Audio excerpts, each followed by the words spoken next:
I abandoned making comics probably a decade ago, and when I was doing them, I always worked on paper. So transitioning my work into the digital space the last 5 years has felt a bit challenging. But I have a new story I'm working on, and I thought I'd share the process of how I approach my comic work with a little bit of an overview of the tools in Adobe Fresco that I'm trying out.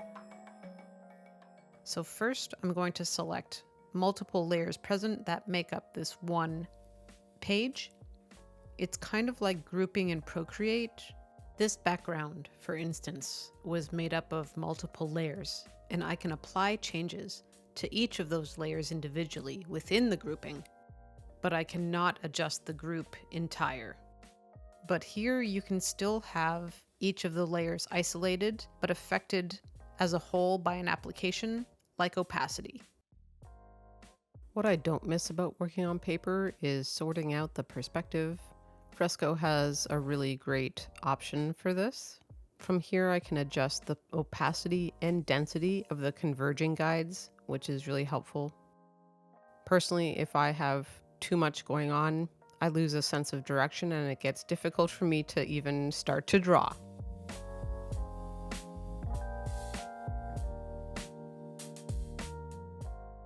I can turn on snapping, and it's going to take the work out of having to use a steady hand or back to the ruler, which is really nice. Speaking of the ruler, it's at the bottom corner. It has several options, and it's really easy to move it around on the screen and to plot out the general idea of my background structures.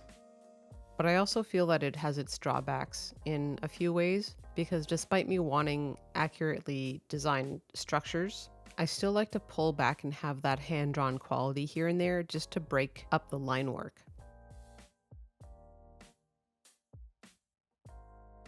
Now when I go to address the upper portion of the page, I realize I don't like it. I feel like I'm doing way too much in a small space that can be just assumed by the audience. Because the character is leaving work, I don't have to have them going out through the door. Combining these two images and have that breathing room from the previous panels is just one beat, and then the second to them riding the bike. Having that rearranged, I'm going to dial into the character. I really haven't committed to their facial features yet, so it's pretty sparse. I've also learned that I need shorthands for features because getting too detailed on every single shot is just not efficient. And it really doesn't work for every scene, especially expression-wise. And I have learned less is more. And to that end, I usually start with the most difficult or boring aspects first so I can get them out of the way. And I usually leave what I consider fun parts for last as a kind of reward, and then time psychologically goes a little bit faster. Also, if this were actual page and not a demonstration, I would have reference here for better accuracy. Because for me, things can be simple, but they can't be wrong. I use myself as a model, so it takes quite a long time to build up that library of reference for specific poses or actions. I also refer to a number of online resources in tandem to taking my own pictures. The way that I compose pages is based not on one sole thing, but rather a collection of material, because just from my experience, it's very unlikely you're going to find or even make yourself exactly what you need or see in your head. I really try to keep to the bottom line of that. This doesn't have to be perfect, a theme that I continue to struggle with. One of my absolute favorite parts of making comics, especially traditionally, is the point at where I fill in with ink. Digital to me will never substitute the actual feeling of putting ink to paper. It's one of the greatest joys that I know in life. The upside to working digitally is that I can just be a little less constrained in my approach, looser with my poses, because nothing is really on the line if I get it wrong the first time. My comic style in general does not use spacers very often. I really like my images to go in and out of one another, blending through dialogue a lot of the time. But in this case, it feels sharper to define the character getting on the bike, so as they're not floating back into the sky like I had initially planned. Feels like a stronger jump cut to action than I had initially imagined. Another tool I love in the inking process is the reference fill. However, I run into this problem a lot because my line work style has gaps and spaces, which makes the process harder to register unless the lines are totally connected. And this is what sort of pushed me to lean into being okay that my mid-tones or any inks are outside the lines, which I never used to be okay with. Everything had to be very precise. As an artist currently, I'm working on being less of a perfectionist because I have been able to track the pattern that when I pull back on that side of myself, my work tends to improve and have more quality of life. I have always been torn between two mediums, ink and pencil.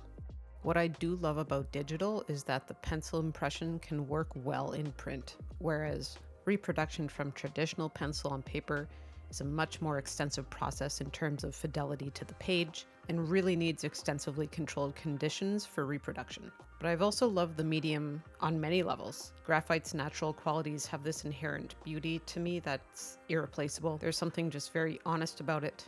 And of course, the techniques that you use with pencil to build upon itself and the shifting ratios of clay to graphite, changing the emotional tone of whatever you're working on is what is so captivating. Because whatever story I'm trying to tell, what medium I choose to tell it through is going to change how it's read and received. But maybe the point is not to choose and not to feel like I have to be defined by a singular media. That's something that I'm coming to as like an older artist, because I got a lot of feedback earlier in my life about how I had to like pick one way and stick with it so people would know who it was done by, or that you have to be recognizable so that people know that you're the artist. But I feel like that's a very shallow understanding of what style is or could be. And I think the topic of finding style is more complex than that. There is something within artists' style that often can't be drilled down